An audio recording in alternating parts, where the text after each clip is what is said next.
we will do some revision. We'll start from the OOP basics, and then we'll talk a little bit about three main pillars of object-oriented programming, and also we'll touch UML and static modifiers. So to begin with, I want you to recall some definitions. Who will tell me what is OOP? Everyone except you. Alright. Somebody, please. Yeah, how to say it? Just we need to formulate it in our minds. Okay. Let's like. Go ahead. Okay, I'm okay, right? Yeah. Nice. It's like object-oriented programming is about working with like creating objects and working with them. Like we create the class, we create the instances of class objects, and we basically work with them. So it's what I think, as I understand, object-oriented programming is about. Basically, you're right. So object-oriented programming is a paradigm in the programming world where everything is based on objects. So you guys work with Java. In Java, everything is an object, and you use objects all the time. So yes, why OOP? Because it leads to higher reusability of your code, better code organizations, and so on. Okay, what is class? Marta. It's a type of array, like it's a type of data type. Kinda, yes, you're right, but maybe more like general definition. Maria? I guess like also it's a custom data type with properties and functions. Yes, so it's like your data type where you can place your own properties, attributes, fields, and operations methods. Yes, and what is an object?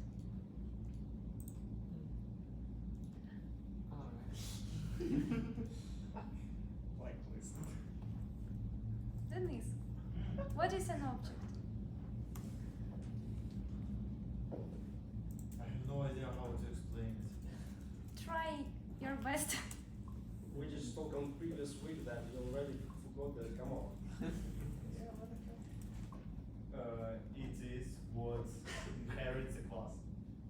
Not exactly inherits, Follows. like an instance of a class. Yeah. Can you provide an example of what is class, what is an object?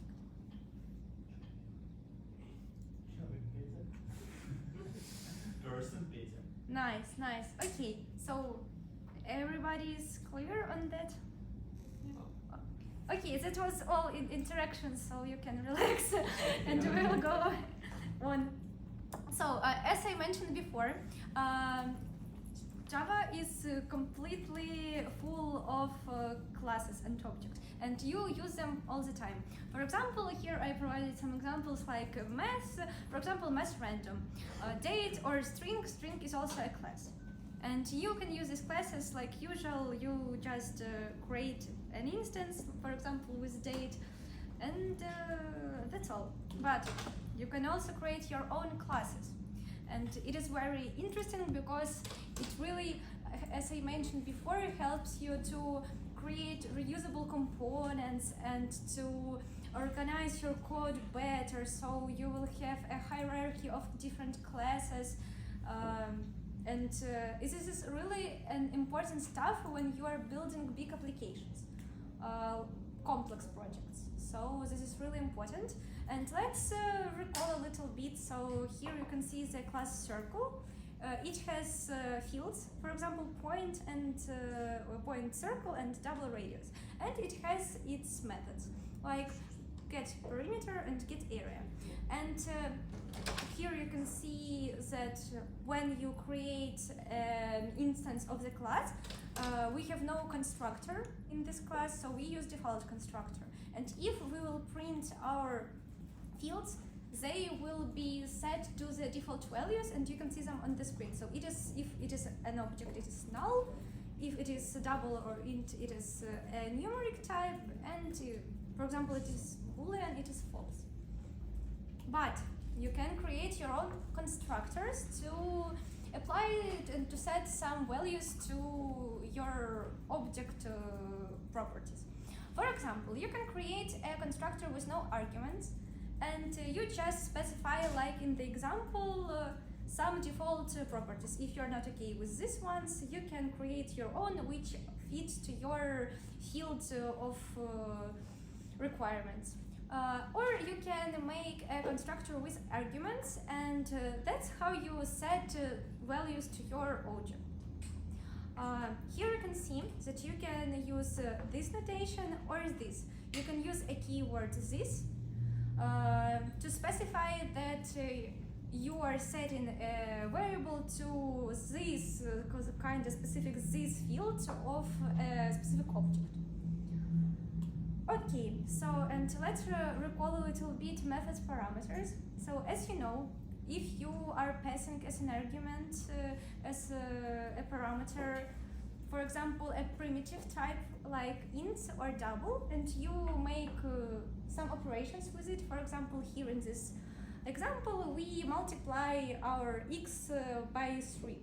And you can see that our value didn't change, that it is still 10 as it was. But if you pass an object and you change its parameter, its field, then it actually changes. So why? Because primitive types, when you pass them to the method, you use a copy of this variable. So the original value, it doesn't change. But when you are passing an object which is a referential type, you actually pass a reference on this object, so it changes. And it is true for arrays, for example, and some other custom objects. Because primitive types, it is int, double, boolean, and so on. Now let's talk a little bit about OOP principles. OOP principles, it is maybe one of the most popular questions on the interview when you are a junior and you are looking for a job, like which are 3 or sometimes 4 basics of object-oriented programming. Here we can see encapsulation, inheritance, and polymorphism. Which one do you know already? All 3. Well, okay, yeah. But we learned inheritance, when we did like the principles of programming. Okay. Let's do one more try of this microphone. Guys online, do you hear us? Yes. Hey, yeah, so we tried inheritance when we learned principles of programming. So you will manage this. Yeah, okay. Yeah, I'll do. And using the encapsulation implicitly. Maybe. Everyone else knows about these principles? On the inheritance. Yeah, a bit. Nice, that's great. So let's talk a little bit about encapsulation. Encapsulation, it's like an information hiding. So here in this example, you can see it is a class bank account and it has a private field. So you cannot get an access to this field from the rest of your program. You can use this field only inside this class. Why? Because you want to make your code safer, and you want to restrict the users of this class from directly modifying this field. It's just the main reason is security of your code, because you are trying to hide implementation details of your class, because user of your class, they don't need to be aware of implementation details of your methods, how they read and how they work. They just want to get something. For example, when they are getting balance, here you can see that we return balance, but there can be a big logic for calculating something, and user of your class, he doesn't need to be aware of this logic. So this is the main point of encapsulation. You can make private methods inside the class if you use these methods inside the class. For example, helping methods. So imagine that you can have a method to calculate some balance, and it is quite a large method, so you can make some private methods to make this calculation, to make your code cleaner, but you don't want other people to see these methods or to use them. And one little insight, private classes, as far as I know, actually may be quite useful as a nested classes, but Yeah, that's true, like a nested classes, yes. But if you want to use which is a terrible practice by itself. yeah. So And after all, we did encapsulation actually in the principles of programming classes. Implicitly. We did private variables, and I think we did the private methods. Yeah. So when we did we wrote getters and setters for them. Also demonstrated how to get access to the private methods using the reflection API. Oh, I didn't know. very interesting. Okay, so now you know why you have these modifiers of access like private and public. Because when you're building a large application, you really want to hide a lot of logic somewhere deeply inside, so no one can access it or change something, or you just hide this complexity from other people. So you just provide some methods like get balance, so you can ask your object to show balance, and that's all. You don't need to know what is under the capot of this method. So yes, this is the basic principle of encapsulation. Let's talk a little bit about inheritance. So that's great that you know what it is. So inheritance helps us to make a subclass, and this subclass inherits properties and methods from its parent. It is maybe the main reason to do it. It is also to make code more reusable and to avoid code duplication, and it just gives you more flexibility. And we'll talk a little bit about this flexibility now, because as you can see here, you can provide your own constructor for a subclass, and you can even call a super constructor of the superclass. So parent class is called subclass, and parent class is called superclass, and child class is called subclass. And you can even call super constructor. So you can see here that we here have a constructor which accepts initial balance, and we call savings account constructor. We can pass this initial balance to the super constructor, and we can set one more variable which our saving account has. And we can provide some extra behavior for our new class. For example, this is a savings account, and here we have this interest rate, and now we want to get interest, and we can use our methods from the superclass and to modify it somehow, so it gives us this flexibility. But sometimes you need to change a little bit methods of a parent's class, and here we are coming to the override of methods. Overriding methods, it is a mechanism that allows subclasses to modify or replace completely the behavior of methods inside a superclass. So here you can see that we want to change, we want to override to change the methods withdraw. So let's return. Here you can see that withdraw is like a зняти гроші. So here you can see that we are checking if there is enough, and we decrease our balance. But now we have savings account, and we want to maybe add some transaction fee and to decrease amount of money more, because it is a special type of our bank account. So we just override this method and add some additional logic. It is all again about flexibility, and that's maybe the first reason. So here we go a little bit. We will touch today polymorphism. Polymorphism, it translates from Greek as I don't remember exactly, like some extra personalities or so on. So polymorphism, it helps us to achieve extra forms of your being, you know. So you can override methods and you can overload methods. We will talk today only about override.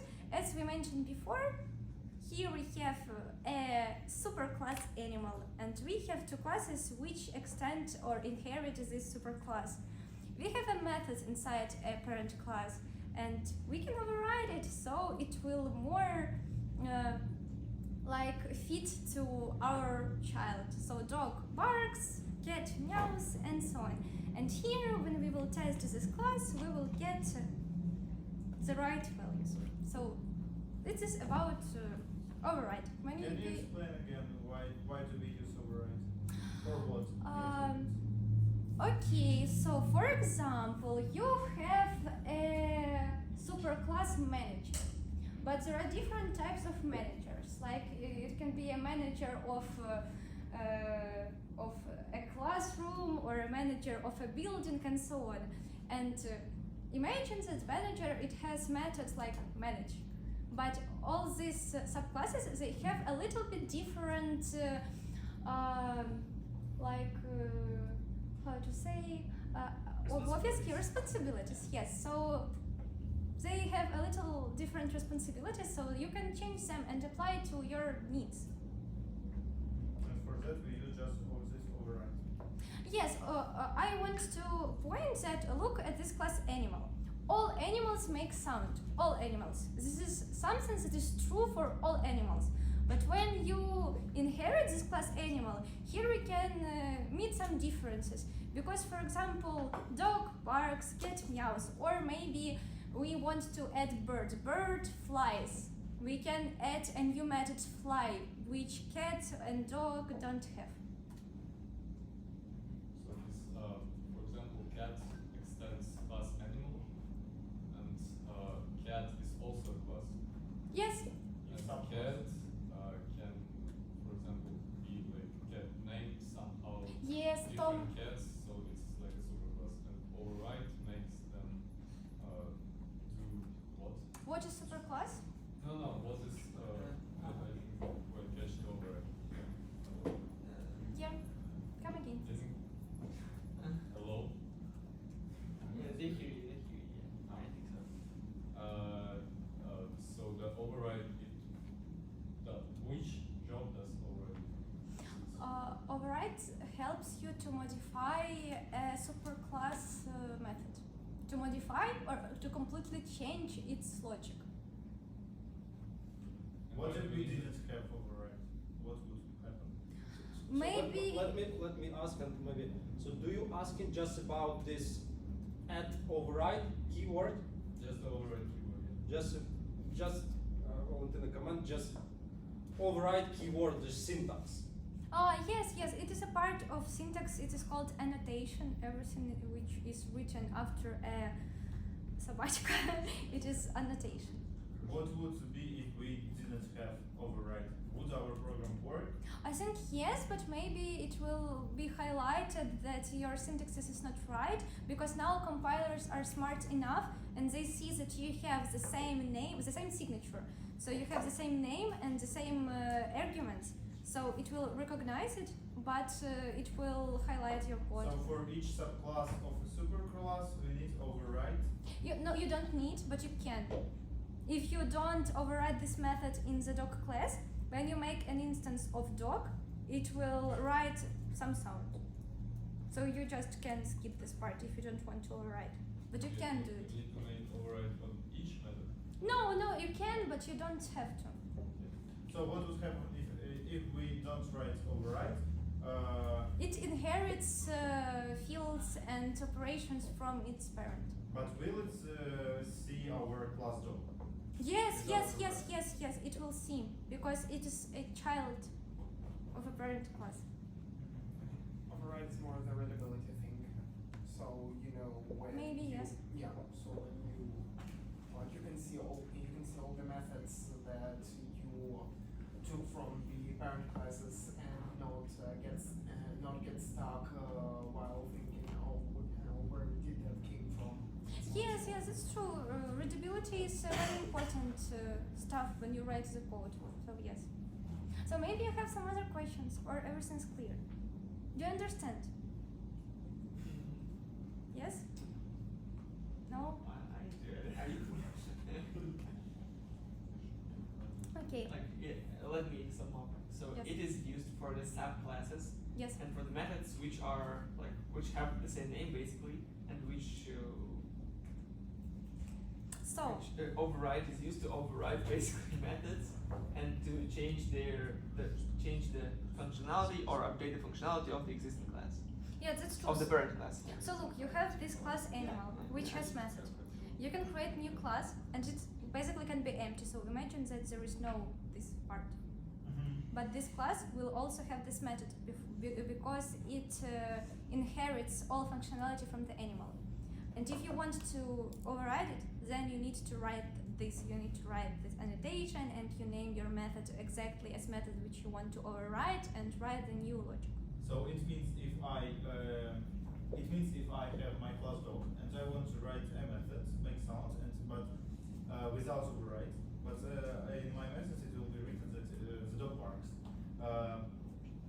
The result will be that dog barks, or it will skip like some sound and will have bark. If you don't write override, but you write this, Yeah, the method. yes, it will still work. Because again, this annotation is just a part of the syntax, just to show a user, a programmer, that this method is override. But the key point that it has the same name.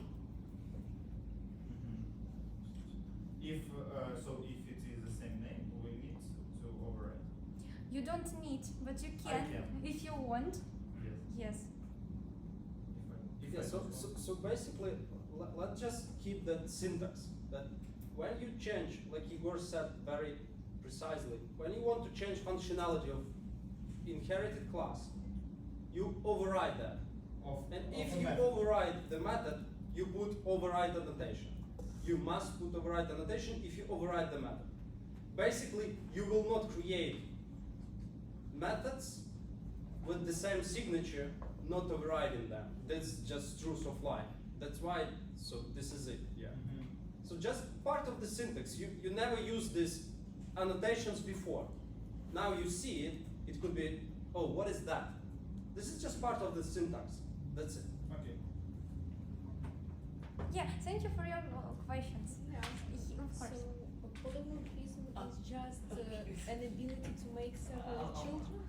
Maria, just wait a minute, Thank Mike. you. Okay, so my question is like what polymorphism exactly is just because I see here just like several children, so it's just inheritance. So is polymorphism just an ability to make several children?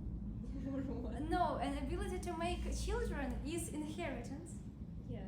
Yes, and polymorphism, it helps to change functionality, something like that. I think you will learn it soon, so maybe we will not talk a lot about it today. So this ability to override method is polymorphism. It's a part of polymorphism, yes. There is also another one which is called overload. It's when you make a method with the same name, but for example, another count of parameters, but the same name. This is called overload. You will learn it soon. Okay, thank you. Thank you for your question. Okay, so let's come to the UML. UML and class diagram. UML stands for Unified Modeling Language, and it is a modeling language to visualize your systems. It is very important. UML has a lot of different diagrams which can be divided to two categories. First, structural, and second, behavior. Structural diagrams, they show us the static aspect of our system, program system, and behavior diagrams, they show dynamic aspect of our system. So today we are going to talk about class diagrams, and which show static aspects of a system. So why do we need class diagrams? Can I ask, like, right away, what is modeling language? Like, what does it mean, modeling language? Like, It is not a programming language. It is just a standard, like a gold standard to visualize. So modeling in the UML, so unified modeling means like visualizing, yeah? Yes, yes. So here you can see this class diagram, and it is used. Okay. by UML, yes. Yeah. All right. Yeah, so this is just for visualization and modeling your system. Why do you need it? You need it because when you are writing your project, when you are constructing your system, it is very important to pay attention to the design of the system, because you need to think through connections between your entities. You need to think through how everything is connected inside your project. So you can model this diagram at the beginning, for example, or maybe at the end, just to see your system, how it actually looks, which components it has. So this is the main reason why do we need these diagrams. Once I took part in a hackathon, and before starting I made this class diagram, and it was really useful because it decreases your programming time, actually, because you just know what you need to do and you can see your system before it is written. So important stuff. You already learned it, but let's revise a little bit. So here we have 3 divisions: first, second, and third. First division, we write here the name of the class. Here we write attributes of the class. As you can see, here is the name of attribute, here is the type of attribute, and here is this minus and this plus. It is an access modifier. Minus is private, plus is public, and we also have that hashtag. Hashtag is for protected tag. Yes. So here you can see that this is a signature of our method. This is a name of the method. This is a name of parameter argument. This is the type of data of it, and this is a return type. That's all. Everything is okay with that. Well, I think Sergey already made us do Yeah. We had it in previous Yeah, course, yeah, and yeah. now we're recalling that, but I believe it makes sense to, repetition is a mother of learning. Yeah, that's true. I'm just saying that we do not have any questions. Okay, nice. So as you learned it, let's talk a little bit about connections, and you will tell me about what is association. It was a bad What is association? Igor. Okay. So I remember that we have one to many, many to many, and one to one. Okay. No. It's not that. Okay. Association. Okay, let's take something more easier. Aggregation. Okay. Much easier. Yeah, much easier. Yeah, true. I guess something of this is when one class uses another class. Yeah. Aggregation. Maybe it's aggregation, I guess. I don't know. Yes. Do you know the difference between aggregation and composition? I think it's better revise. Okay, let's revise and thank you very much. So, class relationships. In our system, we have different relationships between our classes.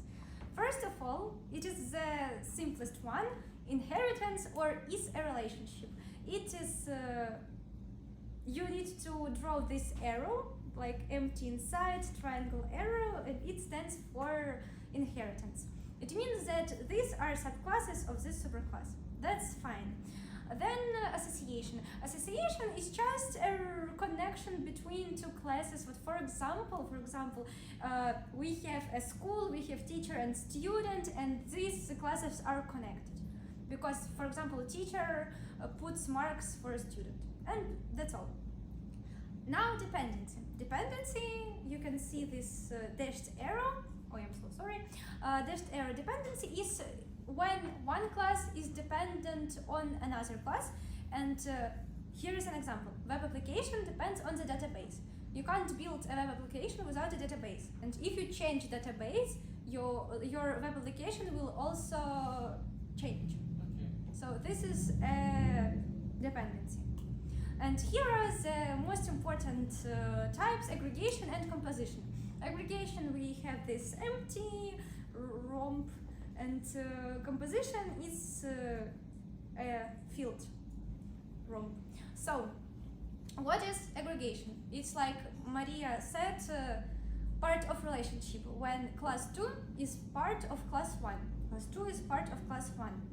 But these objects, they can live without each other. And if, for example, we destroy this object will not be destroyed. For example, we have library, we have books. If we close the library, books will exist. Okay. And composition.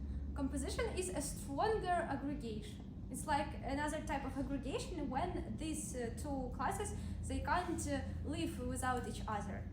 For example, house and a room. Room can't exist without a house. Like this.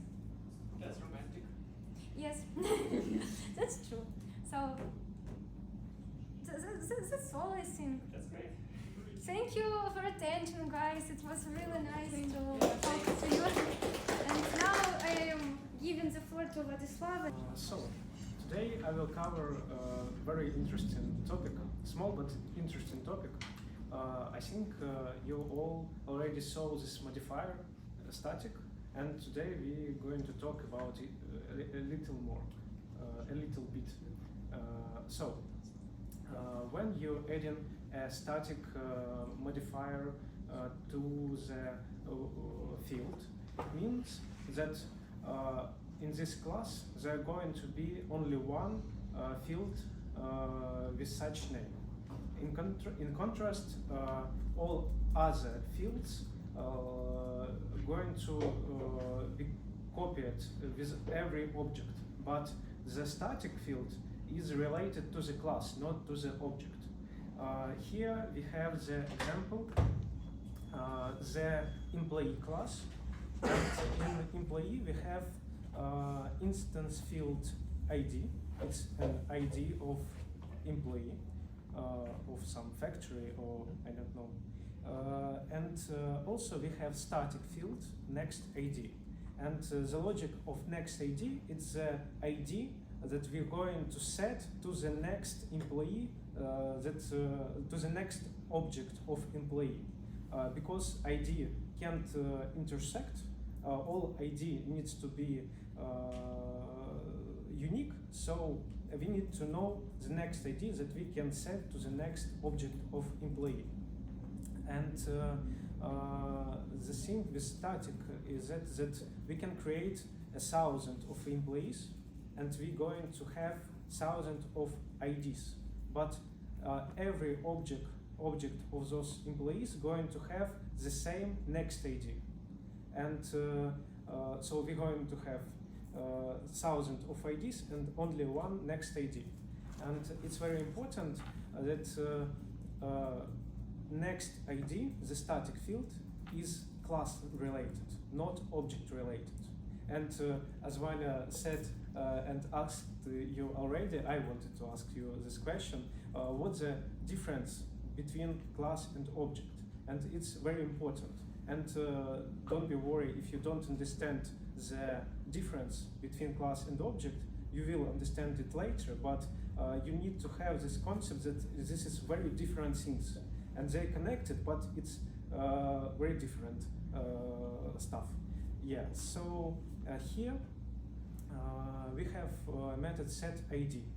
And here you can see that when we're creating a new object of class employee, we can call method set ID, and we're going to set ID, we're going to give ID variable the value of next ID, and we're going to increment next ID. And this, you can see here this sign, that means that this is the same thing that if we're going to set this value without this method, but with notation of class. So if we want to have an access to the static variable, we don't need the object. We can write the class name dot and have an access to the static value. Understood? We can ask it something. It's One question. What is yeah. next? What is next? Next slide. No, Next idea, as I said, it's an ID that we're going to give to the next object. It's like next ID contains the ID of the last object plus one, because we don't want to the IDs of other employees intersect. It's I can explain.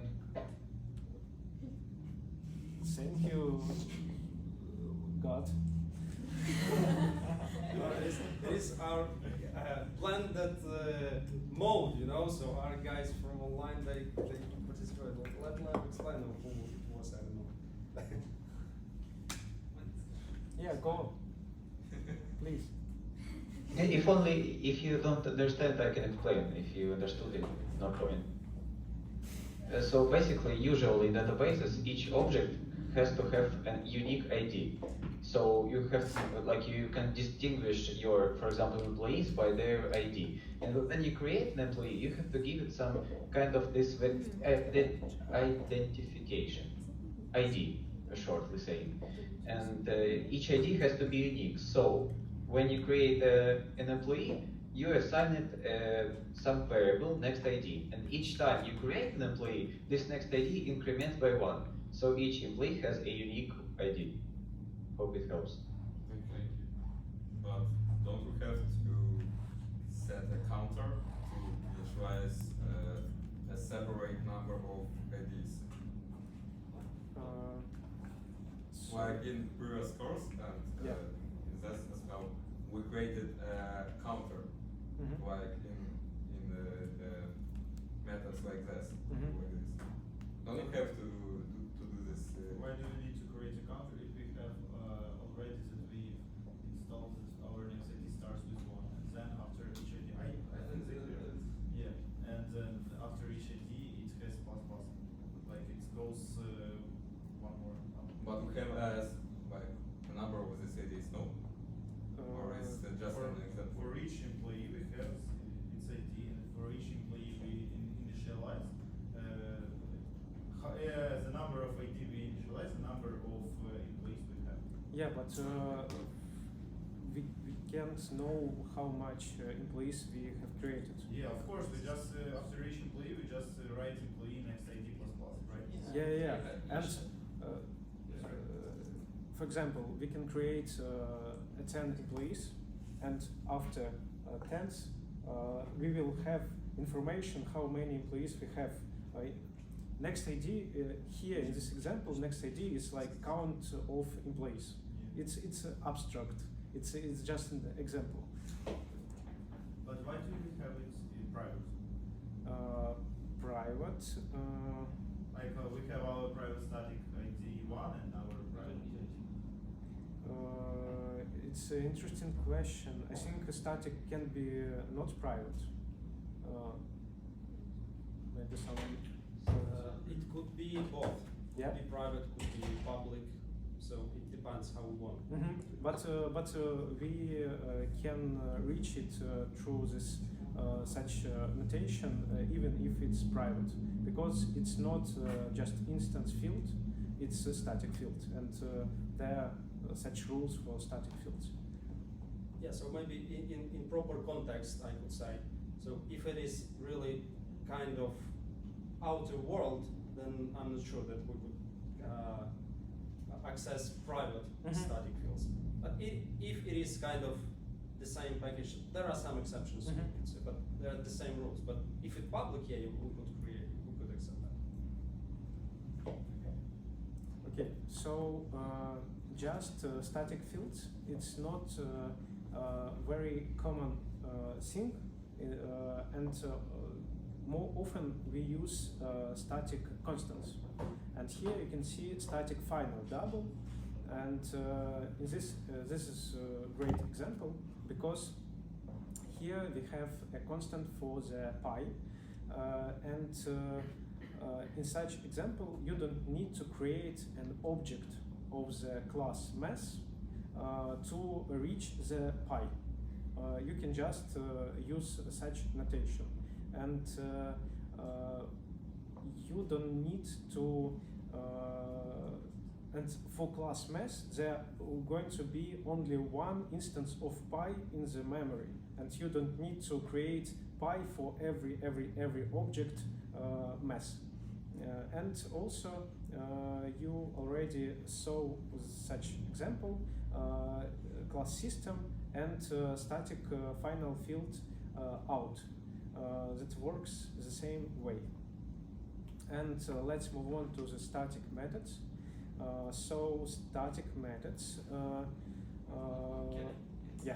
Can I ask a question? Yeah. So final, what is final used for? Is it for like so that we cannot change the variable? Or? Yeah. Final means that we can set it once and we can change it after this. Okay, that's great. Thanks. Yeah. So when we're creating a static method, this method can't operate with fields of an object. It can, for example, this is also a great example. You're already familiar with class mass, and I think some of you are already familiar with the method poll. This method helps us to raise to the power some number, and this method receives x and a, and we are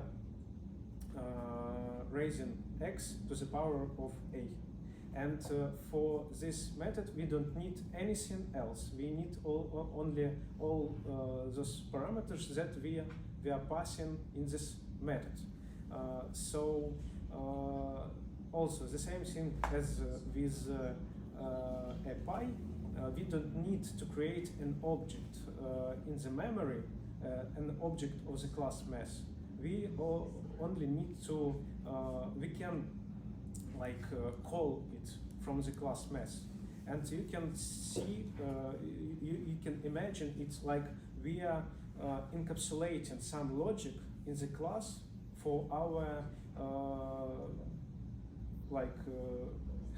удобство, I don't know.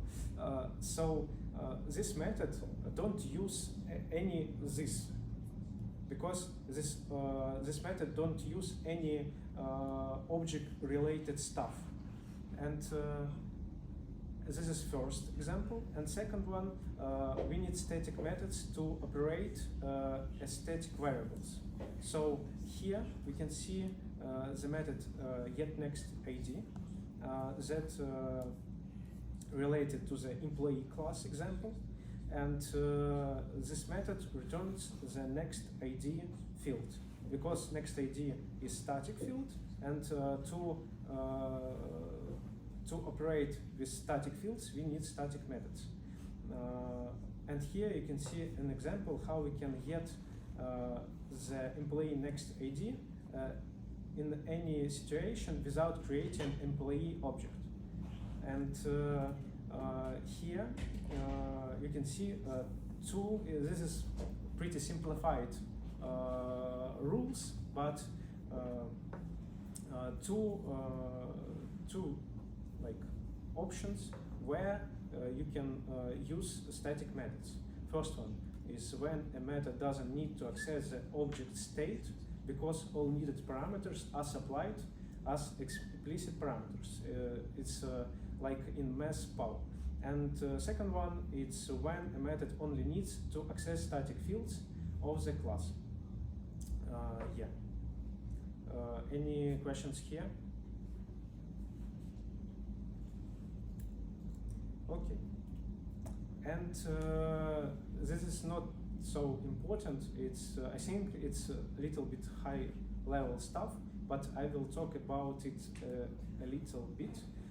So one of the this is an example of usage of static methods. So what we have here, I think you're familiar with number format class. It's standard Java class, and we have strange but it's not strange if you know the static fields. So I'm talking about factory methods. The factory is a pattern in the software development, and here, for example, we want to create.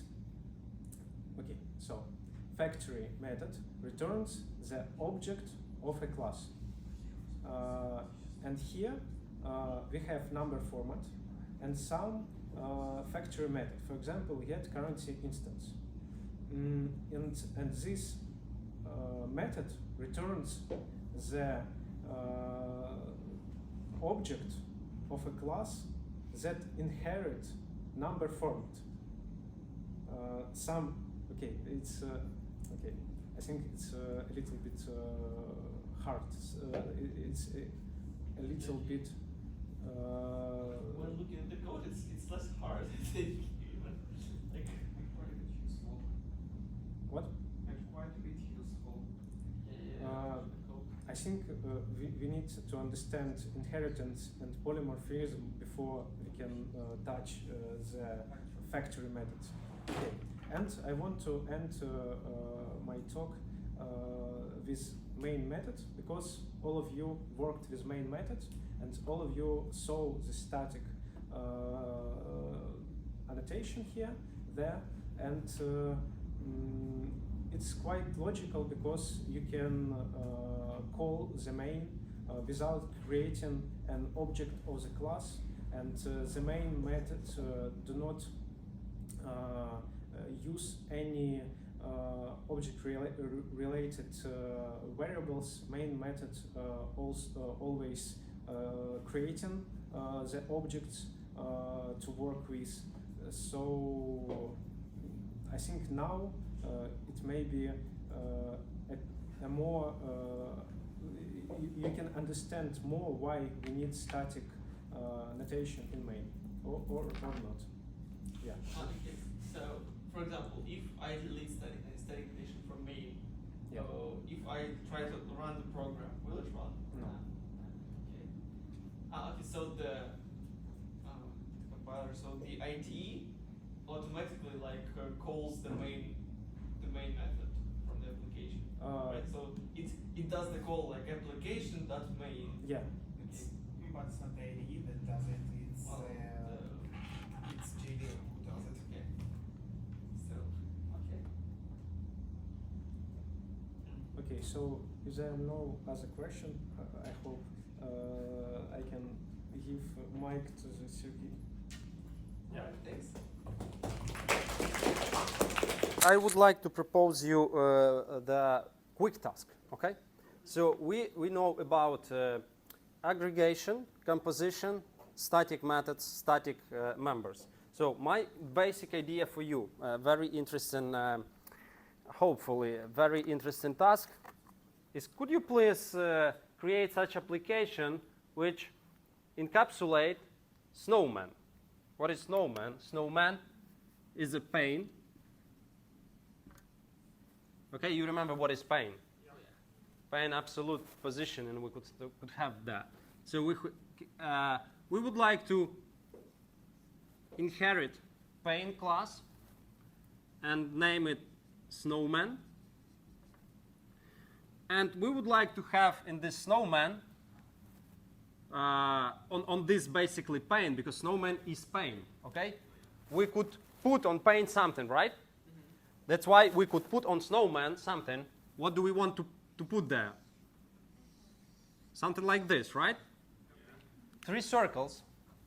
So basically each of these circles will be kind of object, but what snowman will aggregate that object.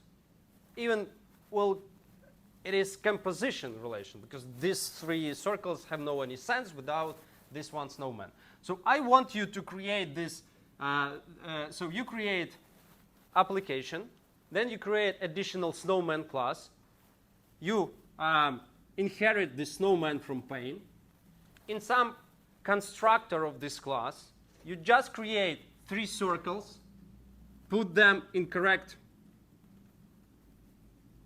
x and y regarding this pane.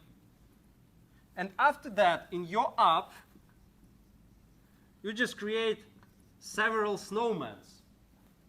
And for those of you who understood static methods, at count, static count, and each time you create new snowman, you increment count and then show this count somewhere. So in our object, there will automatically be like 3 circles of some size and some x, y. So Yeah, when you create snowman in application, like new snowman, you put somehow coordinates here. It makes sense, right?